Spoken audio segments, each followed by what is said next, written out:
Hai sobat-sobat semua, apa kabar? Mungkin kebanyakan kita memandang kata goblok dengan konotasi negatif. Goblok identik dengan orang yang kurang berilmu dan sering melakukan hal yang di luar kenormalan. Yang jadi pertanyaan, apakah minimnya ilmu menjadi suatu yang buruk? Sehingga kita sering melontarkan kata goblok kepada orang yang kita tidak sukai.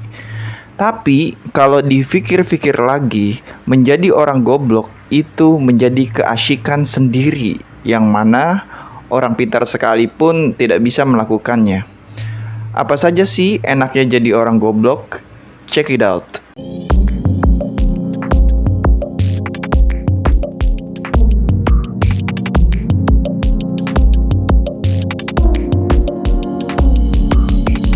Yang pertama, hidup lebih bahagia. Orang goblok enggan mengisi otaknya dengan hal-hal yang rumit. Dia enggan memikirkan hal-hal yang makro, seperti perpolitikan suatu negara, nasib ekonomi beberapa tahun kemudian, gonjang-ganjing politik nasional, dan lain-lain sebagainya. Karena sedikitnya informasi yang dia simpan dalam otaknya, sehingga tidak ada kecemasan, ketakutan, atau kegalauan apa yang akan terjadi di masa depan.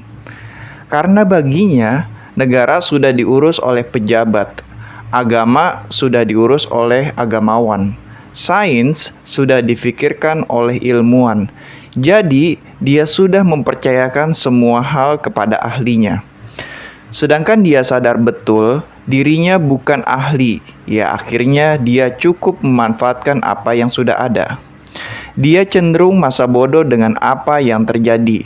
Toh dipikirin juga tidak akan membawa perubahan yang signifikan buat dirinya. Bukan berarti saya membenarkan sifat apatisme, namun kadangkala sifat apatis sedikit diperlukan agar otak kita tidak terlalu overload. Apalagi di zaman sekarang yang begitu deras dengan arus informasi yang pada dasarnya tidak terlalu krusial buat hidup kita. Nah, untuk kondisi-kondisi tertentu kita patut mempertimbangkan gaya berpikir orang goblok. Ya, sedikitnya memberi sedikit ruang buat otak kita untuk bahagia. Yang kedua, cenderung lebih fokus.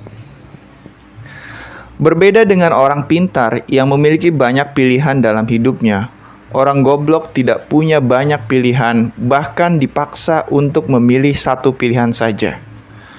Karena hal ini, orang goblok mudah untuk fokus pada satu hal sampai dia benar-benar sukses pada hal tersebut. Sedangkan orang pintar cenderung memiliki banyak pilihan dalam hidupnya, sehingga banyak hal yang dia jalani dalam satu waktu, dan pada akhirnya dia tidak ada satupun hal yang dia fokus di dalamnya. Orang pintar terlalu banyak maunya, ini mau, itu mau, dan karena banyak maunya, dia terjun di banyak bidang. Dan tidak ada satu bidang pun yang betul-betul dia ahli di dalamnya. Berbeda dengan orang goblok, dia sadar akan keterbatasan dirinya. Ini tidak bisa, itu tidak bisa, dan dia akhirnya terpaksa untuk memilih satu profesi yang sebenarnya itu pun tidak dia kuasai. Namun dikarenakan dia tidak punya pilihan lain, maka alam bawah sadarnya mengharuskan dia untuk menekuni hal tersebut sampai dia pun tidak sadar dia menjadi ahli di bidang tersebut. Yang ketiga, mudah bergaul. Orang goblok biasanya mudah bergaul dengan banyak orang. Faktor ini disebabkan karena kegoblokannya sendiri. Dia sadar bahwa dirinya tidak bisa menyelesaikan pekerjaannya sendiri, maka dia dipaksa untuk mengandalkan orang lain untuk membantu pekerjaannya. Sehingga mau tidak mau dia harus mempererat hubungan dengan orang lain yang tentunya sefrekuensi dengan dirinya. Dan itu jumlahnya banyak. Berbeda dengan orang pintar yang kesulitan dalam mencari kawan yang sefrekuensi. Karena umumnya orang-orang lebih senang dengan hal-hal yang ringan, yang tidak ngejelimet, atau yang tidak menguras otak. Orang pintar cenderung mencari kawan yang sama dalam kompleksitas berpikir, dan ini jumlahnya sedikit. Oleh karena itu, kadang kita perlu sedikit belajar kepada orang goblok dalam hal bergaul, yaitu dengan mencoba mencari topik yang ringan-ringan jika sedang mengobrol atau berupaya berdamai dengan kegoblokan masyarakat tersebut. Dengan begitu, kita dapat memiliki banyak kawan yang minimal dapat menghibur kita di tengah kepenatan dunia. Karena mungkin selama ini kita terlalu memikirkan hal-hal besar dan lupa dengan hal-hal kecil yang mungkin saja jauh lebih menyenangkan. Yang keempat, mudah menerima kenyataan. Orang goblok sadar dirinya punya banyak keterbatasan, jadi dia tidak terlalu banyak menaruh ekspektasi atas sesuatu. Dia tidak selalu memikirkan apa-apa harus berhasil tanpa tapi. Semua dia biarkan berjalan sesuai kehendak semesta. Saat dia menjumpai kegagalan, dia tidak terlalu diambil pusing karena dia masih punya kesempatan mencoba lagi. Beda halnya dengan orang pintar yang sulit legowo menerima kenyataan. Segala hal di mata orang pintar harus berjalan sesuai keinginannya, sehingga di saat dia menjumpai kegagalan, maka dia cenderung mudah stres bahkan depresi. Orang pintar sering mikir yang berat-berat yang belum tentu dia mampu menyelesaikan masalah-masalah tersebut. Contohnya bila ekonomi global sedang tidak baik-baik saja, orang pintar begitu cemas karena dikhawatirkan akan berdampak bagi ekonomi keluarganya, di mana kecemasan itu tidak benar-benar terjadi. Sedangkan orang goblok hanya memikirkan bagaimana hari ini bisa makan dan tidak peduli dengan persoalan ekonomi makro. Karena baginya ekonomi makro sudah ada yang ngurus, yaitu para ahli dan para pengemban jabatan. Jadi jika dia harus memikirkan itu juga, maka hal itu sama halnya dengan mubazir atau pemborosan intelektual.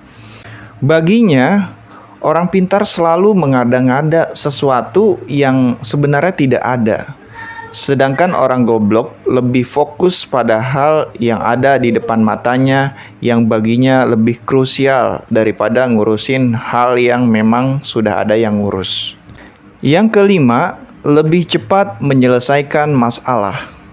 Bagi orang goblok, masalah bukan sekedar bagian dari hidup, akan tetapi juga bagian dari dirinya sendiri. Jadi dia sudah akrab dengan masalah. Jadi karena terlalu sering mendapatkan masalah, orang goblok menjadi berpengalaman dalam menyelesaikannya. Berbeda dengan orang pintar yang sering bikin rumit masalah yang sebenarnya sepele. Orang pintar takut bila reputasinya jatuh, harga dirinya diinjak-injak, takut jabatannya diambil orang lain. Sedangkan orang goblok tidak terlalu memikirkan harga diri, nama baik, dan lain sebagainya. Nah, oleh karena itu, dia bisa tampil percaya diri dalam menyelesaikan masalah tanpa banyak mempertimbangkan resiko sesudahnya. Orang goblok paling anti dengan prosedur yang menurutnya menjadi penghambat. Berbeda dengan orang pintar yang selalu mengikuti aturan main yang baku, yang bagi orang goblok terlalu bertele-tele dan memakan waktu. Orang goblok memang ketika menyelesaikan masalah, tidak jarang malah mendatangkan masalah baru. Tapi itu tidaklah masalah baginya, karena toh tinggal dihadapin saja lagi, dan seterusnya dan seterusnya. Yang keenam, selalu menang dalam debat. Hal yang selama ini menjadi misteri adalah mengapa orang goblok selalu menang dalam perdebatan. sehingga orang pintar di hadapan orang goblok menjadi speechless. Orang pintar berargumen dengan teori-teori yang menjadi akumulasi pengalaman-pengalaman orang lain, tetapi bukan berdasarkan pengalaman pribadinya, sehingga mudah dipatahkan oleh argumen orang goblok yang berteori hanya berdasarkan apa yang dialaminya yang cenderung lebih realistis. Jadi, kebenaran di mata orang goblok bukan berdasarkan pengalaman empiris atau eksperimen saintifik, akan tetapi berdasarkan apa yang dialami dirinya sendiri. Karena baginya, buat apa membicarakan sesuatu yang tidak berdampak apa-apa bagi kehidupannya? Adapun berdampak, tapi kemungkinannya sangat kecil sekali dan lebih banyaknya adalah pemborosan intelektual yang hanya sekedar menjadi topik obrolan, bukan solusi dari permasalahan yang ada di depan mata. Yang ketujuh, minim tanggung jawab. Orang goblok tidak memiliki beban tanggung jawab secara intelektual, sehingga nyaris tidak ada tekanan sosial sama sekali. Masyarakat tidak akan menuntutnya harus begini dan begitu. Berbeda dengan orang pintar yang memiliki tekanan sosial yang tinggi. Apesnya, masyarakat menuntutnya harus punya karir yang gemilang, menuntutnya bermoral sesuai dengan kapasitas ilmunya, menuntutnya harus ini dan itu. Jika seandainya sedikit saja kesalahan yang dilakukan orang pintar, tentunya akan mendapatkan cemoohan yang terbilang sadis. Masyarakat terlalu menaruh ekspektasi terlalu tinggi terhadap orang pintar. Orang pintar nggak boleh miskin. Orang pintar harus berbicara santun. Orang pintar harus selalu bisa menghadapi persoalan, bahkan seakan-akan menuntutnya menjadi superhero yang selalu menjadi penyelamat dalam setiap persoalan banyak orang. Sedangkan orang goblok tidak punya tuntutan apa-apa. Masyarakat sudah menerimanya apa adanya, tanpa syarat dan ketentuan berlaku. Orang goblok bila melakukan kesalahan dianggap wajar dan tidak terlalu dipersoalkan. Nah, dikarenakan minimnya tanggung jawab, sehingga orang goblok lebih independen dalam bersikap dan berperilaku, tanpa harus dinilai positif maupun negatif, sehingga orang goblok lebih cenderung bisa menikmati hidup tanpa tekanan apapun. Cukup sekian video dari saya. Jangan lupa subscribe, share video saya di media sosial kamu.